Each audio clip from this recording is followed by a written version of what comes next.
नीतीश के मंत्री ने किया रामचरितमानस का अपमान। शिक्षा मंत्री ने रामचरितमानस को बताया नफरती ग्रंथ। भड़के विश्वास ने लगाई शिक्षा मंत्री की जबरदस्त क्लास। बीजेपी और हिंदूवादी संगठनों ने नीतीश के मंत्री को लताड़ा, फिर भी नीतीश के मंत्री ने माफी मांगने से किया इनकार। दोस्तों, बिहार के मुख्यमंत्री इस समय जंगल के लिए बदनाम लालू प्रसाद यादव की पार्टी आरजेडी के साथ मिलकर सरकार चला रहे हैं। यही खास वजह है कि आरजेडी के नेता आज सरकार में शिक्षा मंत्री बनकर शरेआम रामचरितमानस जैसे हिंदुओं के ग्रंथ को बदनाम करने में लगे हुए हैं। और दूसरी ओर मजबूर नीतीश कुमार चाहकर भी अपने इस मंत्री के खिलाफ कोई एक्शन नहीं ले सकते, क्योंकि आरजेडी के आसरे वो अपनी सरकार चला रहे हैं। इसीलिए मंत्री बने बैठे आरजेडी के नेताओं को ना चाहते हुए भी झेलना तो पड़ेगा ही। लेकिन कुमार विश्वास जैसे कवि, जिनके लिए भगवान राम आराध्य है और भगवान राम जी के खिलाफ किसी के मुंह से निकले गलत शब्द कतई भी बर्दाश्त नहीं कर सकते, इसलिए उन्होंने रामचरितमानस का अपमान करने वाले बिहार के शिक्षा मंत्री चंद्रशेखर के खिलाफ सख्त बयान देते हुए और उन्हें शिक्षा का ज्ञान लेने की नसीहत दे डाली। ऐसा क्यों और कैसे हुआ, पूरा मामला हम आपको विस्तार से सुनाते हैं। बने रहिए हमारे साथ इसी वीडियो के अंत तक। दरअसल दोस्तों, बीजेपी पार्टी से अपना गठबंधन तोड़ने वाले सीएम नीतीश कुमार ने लालू प्रसाद की पार्टी आरजेडी से मिलकर बिहार में सरकार बनाई और इसी वजह से उन्होंने आरजेडी के विधायक चंद्रशेखर शिक्षा मंत्रालय जैसा अहम पद देना पड़ा, जिससे वो बिहार को शिक्षित बनाने के लिए कोई अच्छा काम कर सके।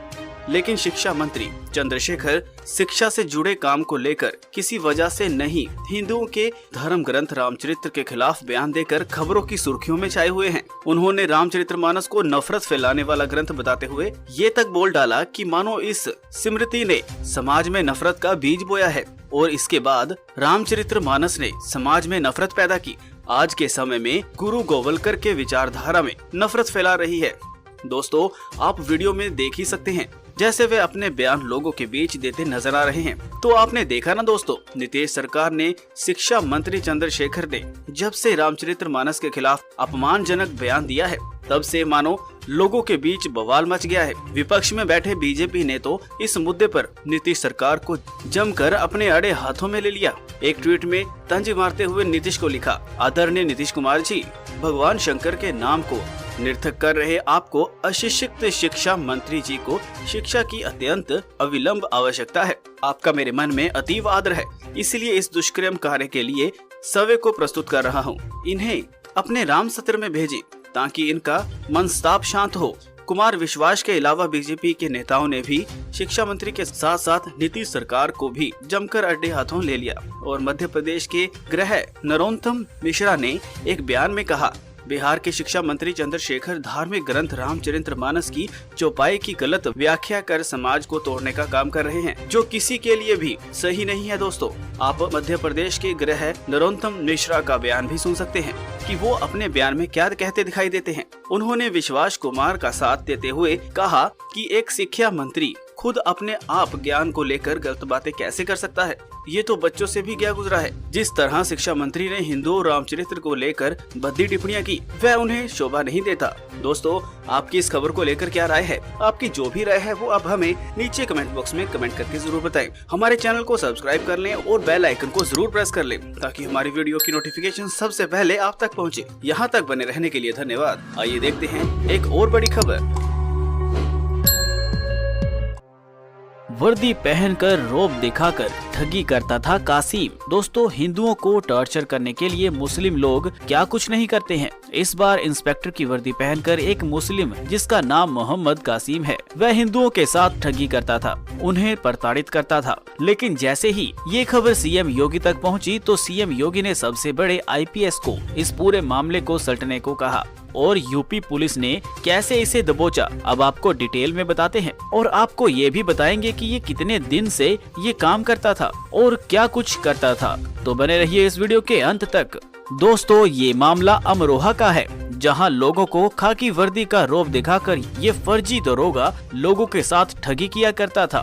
लेकिन अब इसे नगर कोतवाली पुलिस ने गिरफ्तार कर लिया है। बता दें कि इस फर्जी दरोगा ने बैंक से ऋण दिलाने का झांसा देकर एक महिला से 50,000 ठग लिए थे और साथ ही से महिला के दस्तावेज भी अपने पास रख लिए थे। ऐसे में महिला की शिकायत करने पर इसने महिला को मारने की और झूठे मुकदमे में फंसाकर जेल भेजने की धमकी भी दी। ऐसे में जैसे ही उस महिला ने पुलिस में इसकी शिकायत की तो पुलिस ने इसे तुरंत ही गिरफ्तार कर लिया।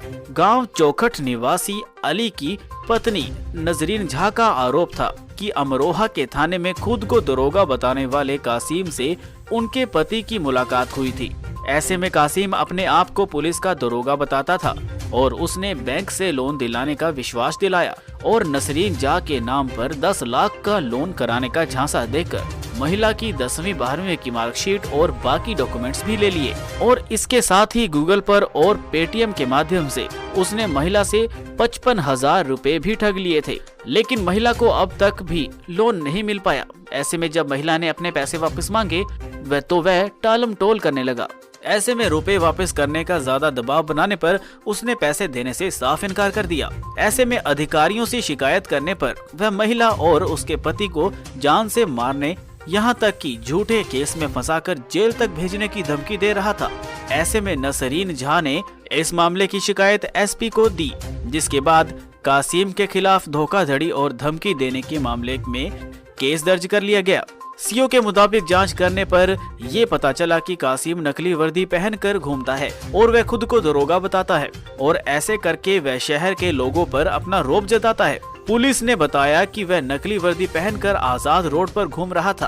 तभी कोतवाली पुलिस ने फौरन उसे गिरफ्तार कर लिया और फिर उसे कोर्ट में पेश किया गया, जिसके बाद उसे जेल भेज दिया गया।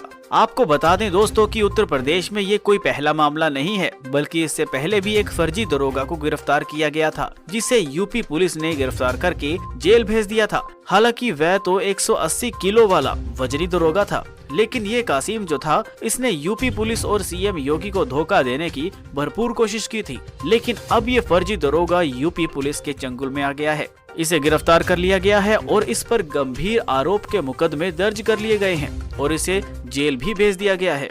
इस घटना के बाद से अब यूपी पुलिस भी काफी ज्यादा सतर्क हो गई है और सीएम योगी ने भी पुलिस को सतर्क रहने के आदेश दिए हैं, ताकि इस तरह से फिर से कोई और हिम्मत ना कर सके कि वह नकली पुलिस की वर्दी पहनकर लोगों के साथ ठगी करने का काम करे। ऐसे में अब यूपी पुलिस फौरन सतर्क हो गई है और इस तरह के मामलों में तुरंत ही कार्रवाई करने का काम कर रही है। तो दोस्तों, ऐसे में इस खबर के बारे में आपकी क्या राय है, हमें कमेंट करके जरूर बताएं। और अब आपको बताते हैं ऐसी ही एक और बड़ी खबर।